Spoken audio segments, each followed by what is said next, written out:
Hi అండి, welcome to my channel. నేను ఈరోజు సింపుల్గా చాలా టేస్టీగా మీల్ మేకర్ సోయా చంక్స్ ఒక ప్యాకెట్ తీసుకొని ఫ్రై చేశానండి.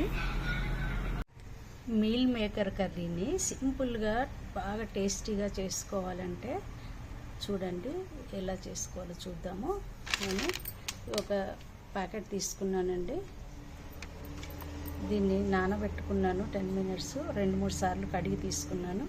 కొద్దిగా అల్లం కూడా గ్రేట్ చేసి వేసుకున్నాను. ఇందులో 2 లవంగాలు, దాల్చిన, సాజీరా, ఒక ఇలాచి, వీటిని కోర్సుగా క్రష్ చేసి వేసుకుంటున్నాను.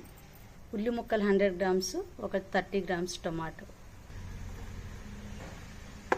పసుపు, చిల్లీ పౌడర్, సాల్ట్, 1 స్పూన్ మీగడ, జింజర్ గార్లిక్ పేస్ట్ 2 స్పూన్లు, కొద్దిగా ఎక్కువనే వేసుకోవాలండి.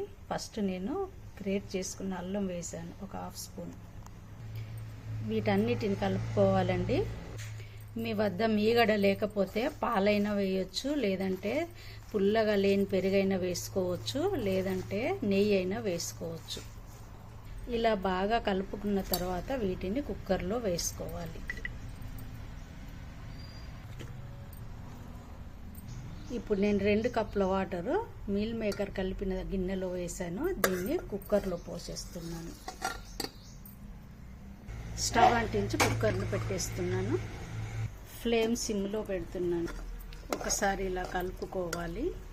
కుక్కర్ని లిడ్తో క్లోజ్ చేసేస్తున్నాను. స్టవ్ ఫ్లేమ్ సిమ్లో పెట్టి 4 విజిల్స్ వచ్చే వరకు ఉడికించుకోవాలి. 4 విజిల్స్ తర్వాత కుక్కర్ లిడ్ని తెరుస్తున్నానండి. చూడండి కర్రీ ఇలా ఉడికింది. ఇప్పుడు నేను కసూరి మేతి వేస్తున్నాను, కొత్తిమీర వేస్తున్నాను. స్టవ్ వెలిగించి సిమ్లో పెట్టి మరలా దీన్ని స్టవ్ మీద పెట్టానండి. ఇప్పుడు నేను ఆయిల్ వేస్తున్నాను.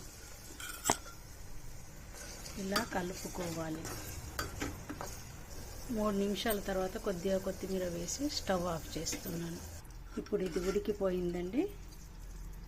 ఇది చాలా టేస్టీగా ఉంటుందండి. తొందరగా కూడా చేసుకోవచ్చు. టిఫిన్ బాక్స్లోకైనా, ఇంకా రైస్లోకి, చపాతీలోకి ఇది చాలా టేస్టీగా ఉంటుంది. ఒకసారి దీన్ని ట్రై చేయండి.